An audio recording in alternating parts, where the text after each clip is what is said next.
और इसके बारे में ये रसूलुल्लाह सल्लल्लाहु अलैहि वसल्लम ने भी, आपको मैं बता देता हूँ, जो आप अलैहिस्सलाम ने बुखारी शरीफ के अंदर ये एक वाक़या आता है, साहिल बिन साद यकूल समेत नबी सल्लल्लाहु अलैहि वसल्लम यकूल अना फ़ारतुकुम अलल हौज़ी मन वरदहु शारिबा मिनहु व मन शारिबा मिनहु लम यज़माउ बादहु अबदन। अल्लाह के रसूल सल्लल्लाहु अलैहि वसल्लम ने फरमाया, वो सहाबी कहते हैं मैंने खुद सुना, जाओ जिस रवायत के अंदर आ जाए ना समेत हो, तो वो रवायत उलमा के नज़दीक बहुत मजबूत होती है।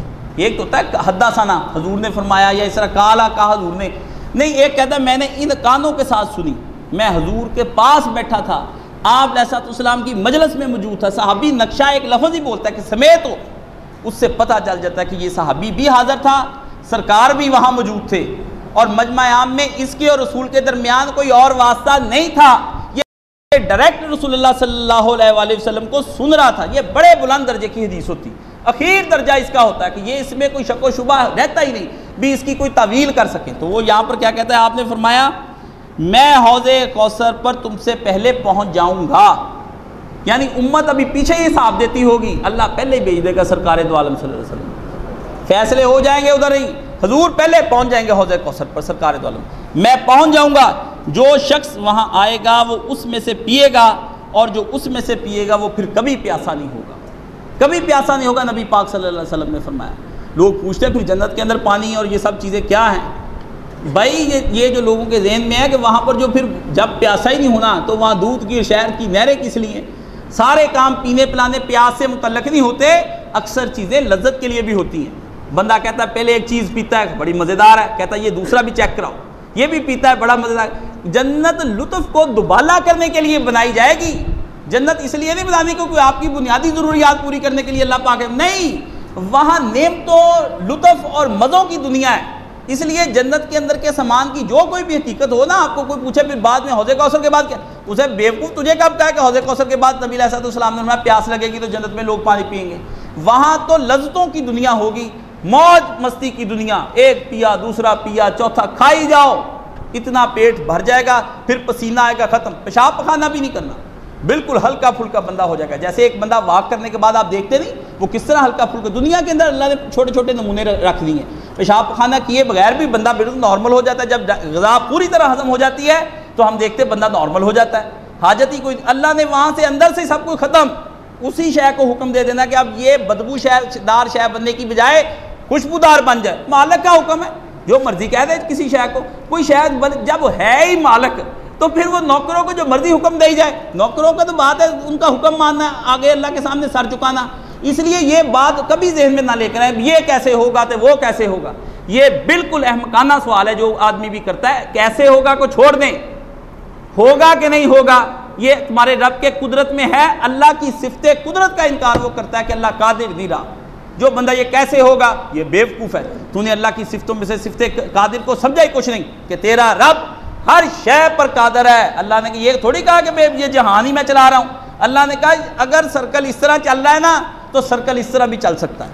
सूरज अगर इधर से इधर आता है ना तो इधर से इधर भी आ जाना है, आ जाना है। मगरिब से सूरज क़यामत के दिन नज़दीक जाके इधर से निकल आ जाना है। ये क़यामत के दिन अल्लाह जो क़यामत बर्पा होनी ना, ये अल्लाह पाक ने रखी इसलिए कि हर शय जो है ना उसका कानून तोड़ देना है, हर शय का कानून। मसलन पहाड़ हैं ज़मीन पर वो जमे हुए हैं, हुक्म दे देना आसमानों पे चढ़ जाएंगे। समंदर है, फरमाया उसके अंदर आग लगा दी जाएगी। कभी पानी को भी आग अल्लाह ने कहा बाहर नहीं सकते तो आग बुझती है, फरमाया आग लगा देंगे उसको। अल्लाह ने फरमाया कि आपस में टकरा जाएंगे, अजराम फल की सारे कायनात, इस तरह हदीस शरीफ में आता है सरकार ने यूं करके आपस में टकरा ख़त्म, खून के एक इशारे से तबाह पूरी कायनात कर दी जाएगी। बेवकूफ़ लोग हैं जो ये समझते खुदा अपने कवानीन को नहीं तोड़ सकता। अल्लाह कहता है मैं तोड़ सकता हूँ, लेकिन कभी तोड़ता हूँ और कभी नहीं तोड़ता हूँ। और उसके लिए मौजज़े आप देख लेते दुनिया के अंदर, कि दुनिया के अंदर मौजज़ात नाम इस शय का है कि अल्लाह ताला की कुदरत का पता चलता रहता है कि भाई अल्लाह ताला की कुदरत क्या शय है। तो यहाँ पर सरकार ने फरमाया वो हौज़े कौसर पर आएंगे कुछ लोग जिनको मैं पहचानता हूँगा और वो मुझको पहचानते होंगे। लोग पूछते भी नबी पाक सल्लल्लाहु अलैहि वसल्लम को हमने तो देखा नहीं। और भाई तुमने क्या देखना है, देख पहचान तो सबकी हो जानी है जब कायनात के अंदर शफाअत कुबरा नसीब होनी। शफाअत कुबरा वाले दिन ना, जिस दिन अल्लाह ताला ने किसे ये कहा जाएगा, सारे नबी वली इकट्ठे होकर सरकार के पास जाएंगे और आपसे कहेंगे या रसूलुल्लाह सल्लल्लाहु अलैहि वसल्लम, अल्लाह से कहें कार्रवाई का तो आगाज़ करें। कार्रवाई कोई नहीं, कचहरी में जज ही ना बैठे, लोग इधर उधर साहिलीन धक्के खाने भी जाजी नहीं बैठ रहा। तो ये शफात कुबरा है, ये कुल्ले इंसानियत को नसीब है। अल्लाह अकबर। लोग पूछते रहमतुल्लिल आलमीन क्या है? ओ भाई रहमतुल्लिल आलमीन यही तो है भी, जो शफात का नहीं भी हकदार ना उसको भी इसका हकदार बना दिया जाएगा। चल भाई कार्रवाई का, वरना उनकी भी कार्रवाई न लगे वो किधर जाएंगे। शफात कुबरा आपने फरमाया उन सबको वहाँ पर, और उस वक्त सबको पता चल जाएगा भी ये मोहम्मद रसूलुल्लाह सल्लल्लाहु अलैहि वसल्लम, इनकी वजह से कार्रवाई का आगाज़ हुआ है। इन्होंने अल्लाह की बारगाह में 8 दिन रो रो के गुजारिशें की भी अल्लाह कार्रवाई तो चला, बंदे बड़ी देर से इधर उधर फिर रहे हैं, बंदों की हाल बुरे हो गए, अगर तूने कार्रवाई ना आगाज़ किया तो फिर क्या? वो अल्लाह पहचान कराएगा। नबी की नबूवत पर ईमान काफिर भी ले आएंगे क़यामत के दिन। अल्लाह का फरस्तादा, अल्लाह का पैगंबर, ये क़यामत से पहले अल्लाह ने काफिरों अबू जेलों से मनवा लेना है। वहां पे क़यामत वाले दिन मनवा लेना अल्लाह ने। क़यामत वाले दिन कहा आ जाओ, लेकिन मेरी बारगाह में पहुंचने से पहले सबको पता चले भी यही वो मोहम्मद रसूलुल्लाह सल्लल्लाहु अलैहि वसल्लम। इसी पर बात खत्म होनी है, बात आज इसी पर खत्म। इसलिए आपने फरमाया वो मैं उनको पहचान लूंगा और वो मुझको पहचान जाएंगे नबी करीम सल्लल्लाहु अलैहि वसल्लम। फिर फरमाया कि वो फिर रोक दिए जाएंगे, मेरे और उनके दरमियान में क्या कर दी जाएगी? एक आड़ बना दी जाएगी, एक रुकावट बना दी जाएगी। तो नबी अलैहिस्सलाम ने फरमाया कि आप अलैहिस्सलाम ने फरमाया कि मैं उनसे कहूँगा कि ये तुमने क्या ये हुआ? तो आप अलैहिस्सलाम ये मेरी उम्मत के मुतल्लिक़ इरशाद होगा कि तुम नहीं जानते कि तुम्हारे बाद इन्होंने इन्ना का ला तदरी मा बद्दलू बादा का, इन्होंने तेरे बाद क्या क्या चीज़ें बदल के रख दी। ये सिर्फ बिदतों का मसला नहीं कि आप समझते हो अजीब बरेलवियों के लिए आयत आ गई बिदतों का मसला। अल्लाह अकबर। अकेले ये वो फंसेंगे इसके अंदर मैं आप सारे फिरके इसकी जद में आ जाएंगे। और जितने ये सेकुलर और नाम निहाद हैं जो कहते हैं मौसीकी हलाल है, पर्दा नहीं करना चाहिए, जो मर्जी जैसी मर्जी, नया दौर आ गया, फ़नून लतीफ़ा को रवाज दे दो, मुजस्मे बना लो, है जी, ये नहीं जायज़, ये नए सारे गांधी शामदी सब उसके अंदर। अल्लाह ने कहा तूने दीन बदल के रख दिया उस दिन हमारे सामने, सारी शय ही बदल के रख दी। मौलवियों मुल्लानों और बड़े बड़े लेक्चरारों, इधर आओ, PhD किए डॉक्टर सारे लाइन में लगो, और ये दरस निज़ाम भी पढ़े भी लगे, और ये लिबरल और सेकुलर दाढ़ी मुंडे ये भी आ जाएं, आज सारे लाइन में लगेंगे हमारी बारगाह के अंदर।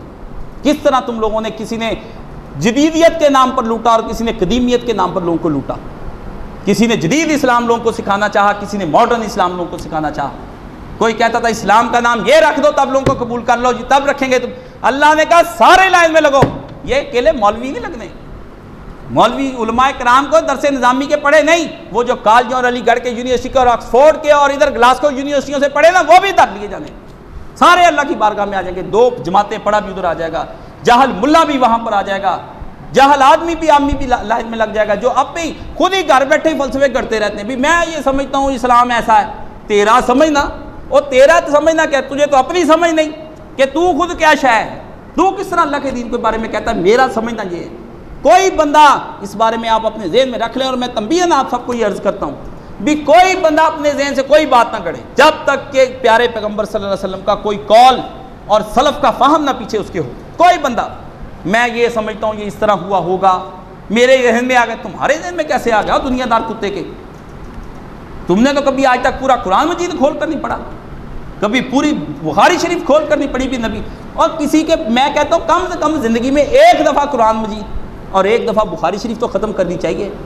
मुसलमानों, तुम्हारे नबी का इतना भी हक़ नहीं था कि वो अपनी एक किताब जो अपने अक़वाल की तुमको दे गया, अखबारें पढ़ने में तुमने उम्रें गुजार दी, कभी बुखारी शरीफ ही खोल कर नहीं देखी। एक आलिम का मैंने पढ़ा और मेरी भी यही दुआ है आखिर में, उसने आखिरी उम्र में सारी चीज़ें छोड़ दी। हज़रत मौलाना फजल गंज मुरादाबादी रहमतुल्लाह अलैह, सारी शायद एक कुरान मजीद पास रख लिया और एक बुखारी शरीफ, बस जब कोई मौका होता या कुरान मजीद खोल लेते या बुखारी शरीफ। उन्होंने कहा एक अल्लाह का कलाम, एक अल्लाह के नबी का कलाम, बाकी सलाम, बाकी सबको सलाम, बाकी पढ़ के मैंने कहता क्या करने हैं, जो आ गया सही हुक्म अहकाम इस बुखारी शरीफ के अंदर ही आ गया सब। ये आखिरी, मैं तो ये बिल्कुल अब सब किताबें छोड़ देनी चाहिए।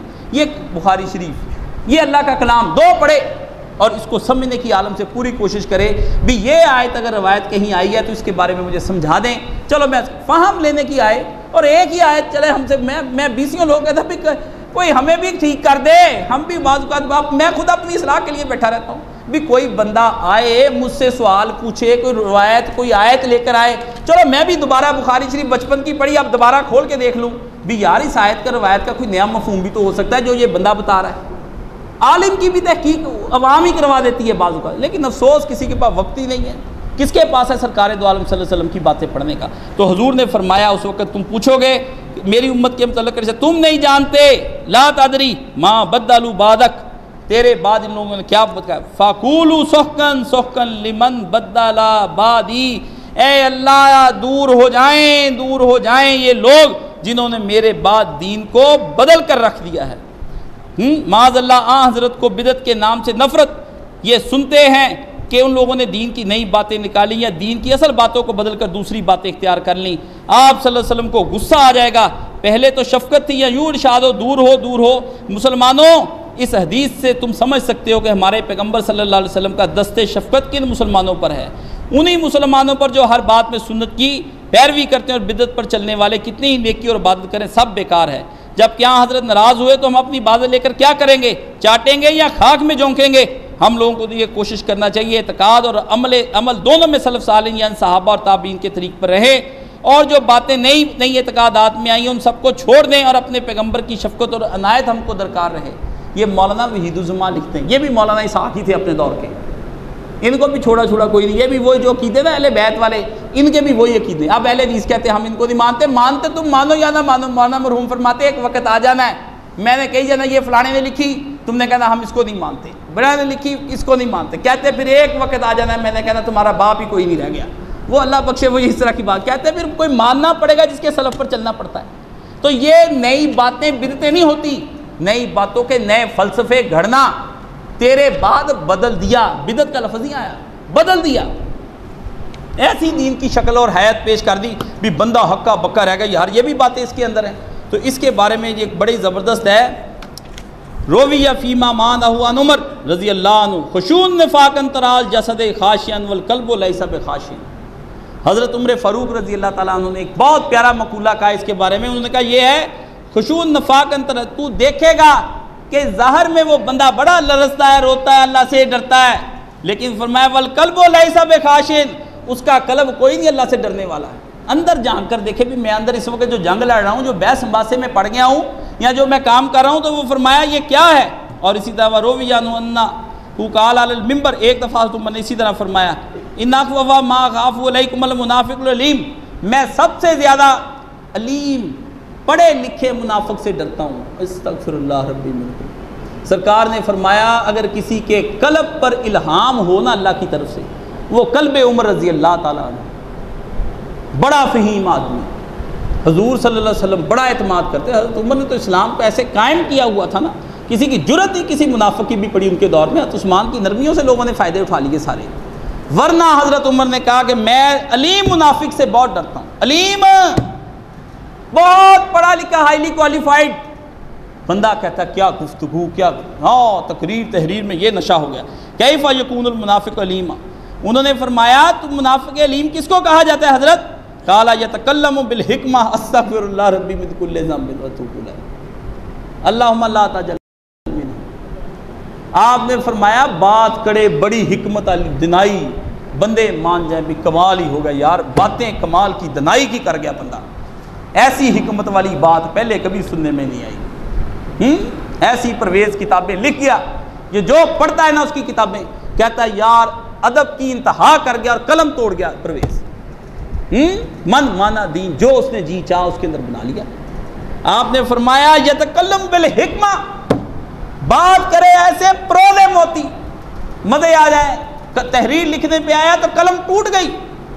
वयामुल बिल जौरी औ कालाल मुनकर, लेकिन काम करे जुल्म और बेहयाई और बुराई वाले के उसको पता ही ना चले। मुनकर, मुनकर लफ्ज़ हर वो काम जो अल्लाह को नापसंदीदा हो उसके अंदर मुदाहनत, कमज़ोरी, नहीं ये नहीं वो नहीं, दीन का मजाक और इस्तेहज़ा उड़ाता फिरे जारी, ये क्या शय है और वो क्या शय है। बात ये हज़रत उमर फ़ारूक रज़ी अल्लाह ताला अन्हु ने अपने बारे में ये अपना उन्होंने लिखा है। ये मेरे पास जो है ये है नज़रतुन नईम, ये उसकी 11वीं जिल्द है और उसका ये जो कोई सफ़ा जो है ना ये मेरे पास ये नफाक के चैप्टर के अंदर आया है।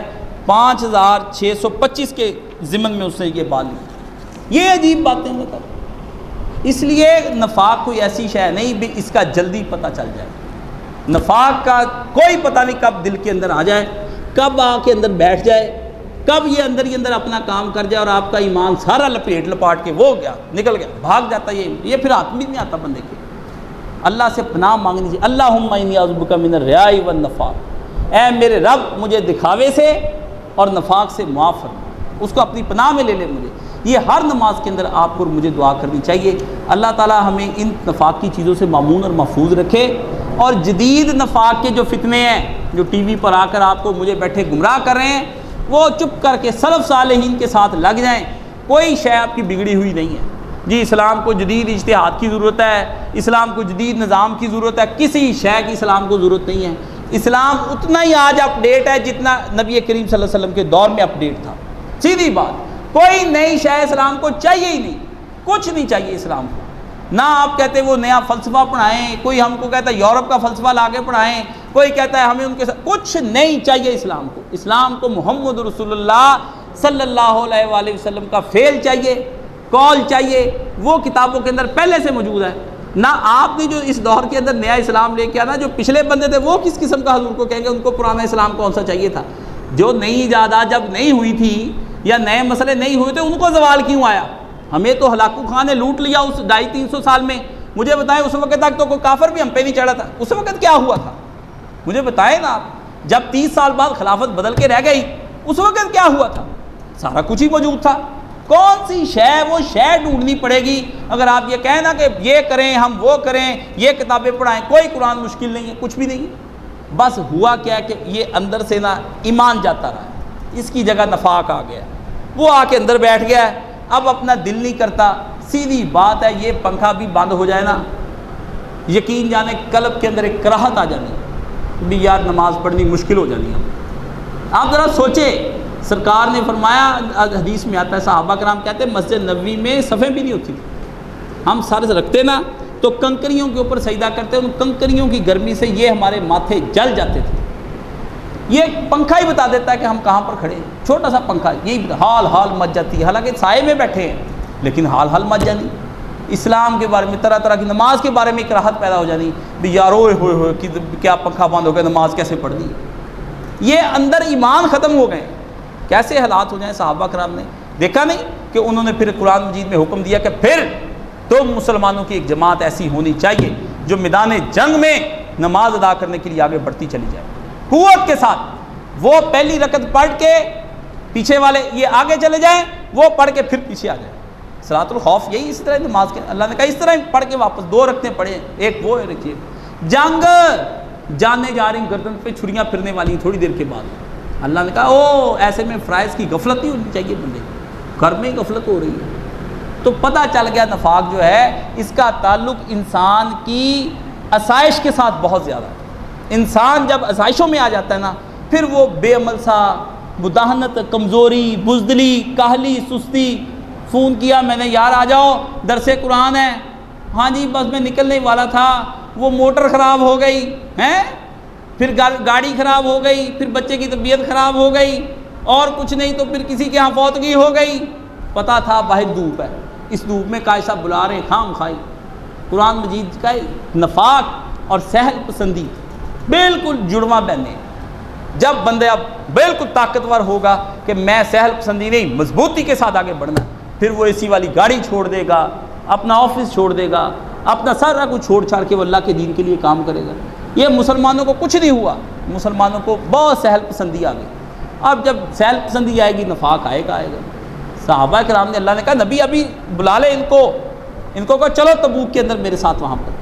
तो वहाँ पे आके छुट्टियाँ लेके सरकार के सामने आकर वापसी पर आ गए। ओ जी मेरा ये रह गया, मेरा वो रह गया, फलाना, बहाने बना के ख़त्म हो गए। अल्लाह ने कहा रह नहीं गया, मैं ये देखना चाहता था कि तू मुझे तरजीह देता है या नहीं देता। कोई नहीं देते दूते तरजीह बंदे, जब नहीं देते तो फिर अल्लाह कहता है नफाक तो आ जाएगा। इसलिए जो बंदे कहते हैं ना नफाक हमसे दूर हो जाए, वो अपने आप से ना आसानियाँ निकाल दें। ईमान मुश्किलें मांगता है, बस ईमान और मुश्किल ये दोनों सगे भाई हैं, सगे जुड़वा। ईमान भी हो और मुश्किलात, ये लाज़िम व मलज़ूम है। इस दौर में भी, पिछले दौर में भी, उससे पिछले दौर में, सरकार के दौर, ये मुश्किलें आनी जिसके ईमान है। और नफाक और सहल पसंदी ये दोनों आपस में जुड़वा बहने। बिल्कुल ये भी जुड़वा, उधर से वो दो जोड़े हैं, इधर से ये दो जोड़े। अल्लाह ने कहा ना हमने हर शय के दो दो जोड़े बनाए, जोड़े बिल्कुल ईमान और उधर नफाक। उसके साथ क्या मुश्किल, उसके साथ सहल पसंदी, बस सहल हुआ नहीं, काम ख़त्म नहीं हो गया। और उम्मत जो है तो वो बात ख़त्म करें, सहल पसंदी की इंतहा 1857 की जंग आज़ादी में गदर हो, जिसको कहते हैं अंग्रेज़, उसको गदर कहते हैं, हम जंग आज़ादी कहते हैं, अंग्रेज़ों ने उसका नाम गदर रखा है कि बगावत, बदमाशों ने उसका नाम गदर रख दिया। हमें जंग आज़ादी हम कहते हैं, चलो मुसलमान जंग 1857। उन्होंने कहा नवाब साहब उठे, भागें, अंग्रेज़ चढ़ आया, अरे मियाँ लखन को बुलाओ, वो हमें गुरगाबी पहना दे, फिर ही भागेंगे। सहल पसंद, जूते नहीं पहनते थे मुसलमान, वो भी मुलाजमों ने पहनाने, कटोरे नहीं पकड़ने हैं जी, वो भी क्या आपको बताएं क्या क्या मुसलमानों के ये काम है। ऐसे ही नहीं आ गया अंग्रेज़ हमारे ऊपर हुकूमत कर गया, लखन मियाँ को बुलाओ, वो हमें गुरगाबी तो पहनाए, फिर तो भागे हम। ये मुसलमानों की हालत होगी। अब तो लखन मियाँ ही पैदा हो गए सारे, अब सब जितने ना सब नवाबजादे ही हैं हम इस्लाम के बारे में। तो ये सहल पसंदी से पनाह मांगनी। अल्लाह के रसूल ने अल्लाहुम्मा इन्नी औज़ु बिका मिनल कसली, किसल के साथ अल्लाह के पैगम्बर ने कि मुझे ये जो ना सहल पसंद हो जाना, अल्लाह मुझे इससे महफूज रखना। ये इस पर दूंगा कभी खुतबा भी, होता कैसे बंदा सहल। अल्लाह ताला हम सबको इन चीज़ों से मामून और महफूज रखे और हमें ईमान के आला तरीन मुरातब पर पहुँचने की तौफीक अता फरमाए। नफाक और कुफर से हमें इस तरह नफ़रत दिलाए जैसे आग में पड़ जाना, ऐसी नफ़रत अल्लाह ताला हमारे दिलों में पैदा कर दे और अल्लाह ताला नबी करीम सल्लल्लाहु अलैहि वसल्लम की शफाअत से बहरा मंद फरमाए। व आखिरु दावाना अनिल हम्दुलिल्लाहि रब्बिल आलमीन।